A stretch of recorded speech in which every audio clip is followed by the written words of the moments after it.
Hello everyone, my name is Michelle, and I'm going to go ahead and throw a disclaimer out there. I did just get diagnosed with bronchitis probably about 2 hours ago, so I do apologize in advance if, you hear some coughing or wheezing or me out of breath. I promise I'm not out of shape, I'm just sick. So today I'm going to be doing my speech on why I believe marijuana should be legalized, recreational, and medicinal. I know that's a touchy subject. In my case, it's the older people who don't really agree with it. I've gotten into countless arguments with my grandmother about this. She does not like the idea of it. She does not think it should happen. Wants nothing to do with it. Does not want it to happen. Doesn't want it to be passed in all 50 states. Wants nothing to do with it, as I said. But I'm going to go ahead and get started. Sorry, it's probably going to happen a couple times. But I am going to go ahead and get started on why I believe that it should be legalized in all 50 states. So to start off, I do know that it's going to be hard for some states to pass it because, as I said, some people are completely with it or completely against it. I feel like there's not really a good middle with most people and their thoughts on it. So legalizing marijuana would definitely make our economy boom. There have been many studies shown that, having the states that have already legalized, I'm so sorry, that have already legalized marijuana, that their economy has boomed. That state has brought in so much money just solely based off taxes and fees from medicinal and recreational marijuana. So, in 2019, Colorado collected over $302 million just on taxes and fees from recreational and medicinal. So that is not just the medicine side, that is not just the recreational side. That is both of them combined, and I believe that is insane. That's one state in 1 year. $302 million in 1 year, in one state.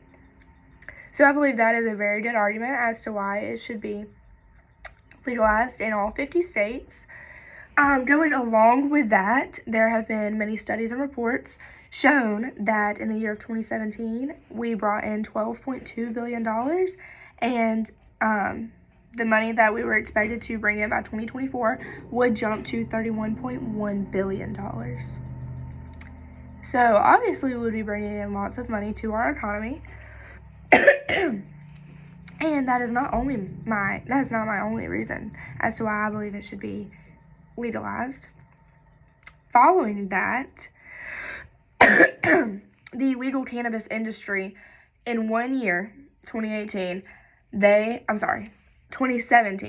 they have brought $80.80 million to the economy. And that is solely based in 2017. That is not 2017, 2018. That is not any other year combined. That is solely based off of the year of 2017. So going on with that, not only would having nurseries and dispensaries for marijuana, not only would it bring money into our economy, but it would also bring many jobs to our country as well. And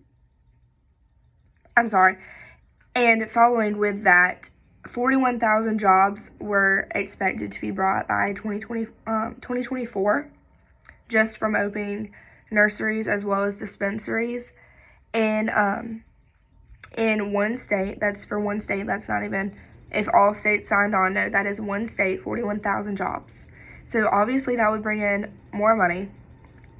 It would totally help all of the Americans that are looking for jobs. That's 41,000 jobs. That's 41,000 people that are looking for jobs that could easily have one. And it was expected by 2024 that over $1.7 billion would come into income from sales, from medicinal as well as recreational. following along with the I'm so sorry. Following along with those reasons, my last reason is there are many, many Americans who have been put in jail or, maybe even worse, put in prison because of marijuana possession. It is not a man-made drug. It is completely natural. It comes out, you grow it. It's completely natural.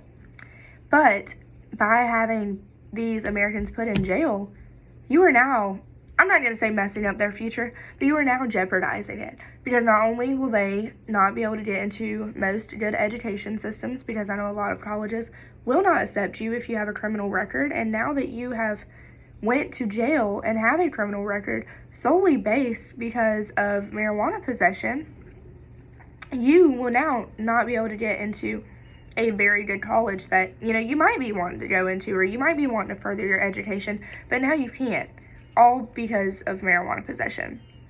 And following along with that, not only would you not be able to further your education, but many jobs will not hire you if you have any type of criminal record. They don't really, go based off of what the record may be. They just see that there's a criminal record and they automatically do not want to hire you because of that. And I do not believe that marijuana should justify not being able to get a good job or not being able to further your education. I do not believe in that whatsoever, because why should you not be able to further your education or better yourself or find a good job for you and your household solely because you had a charge of marijuana possession?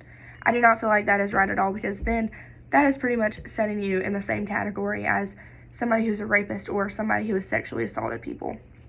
And going, furthering that, and, I'm so sorry.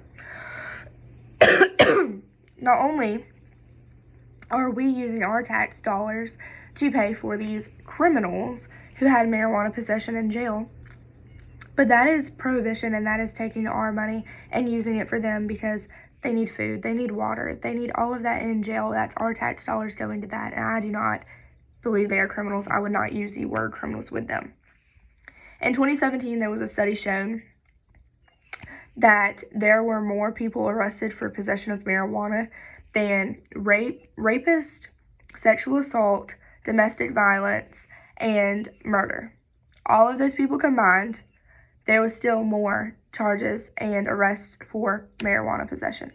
And I believe that we are out there looking for the wrong thing. There are many murderers and rapists and, domestic violence. There's all that out there that have not been arrested yet, but yet we are worried about marijuana possession. I do not believe in that whatsoever. And I would not call somebody who is arrested for possession of marijuana, I would never call them a criminal. So that is my argument. I hope you all enjoyed. Thank you for listening.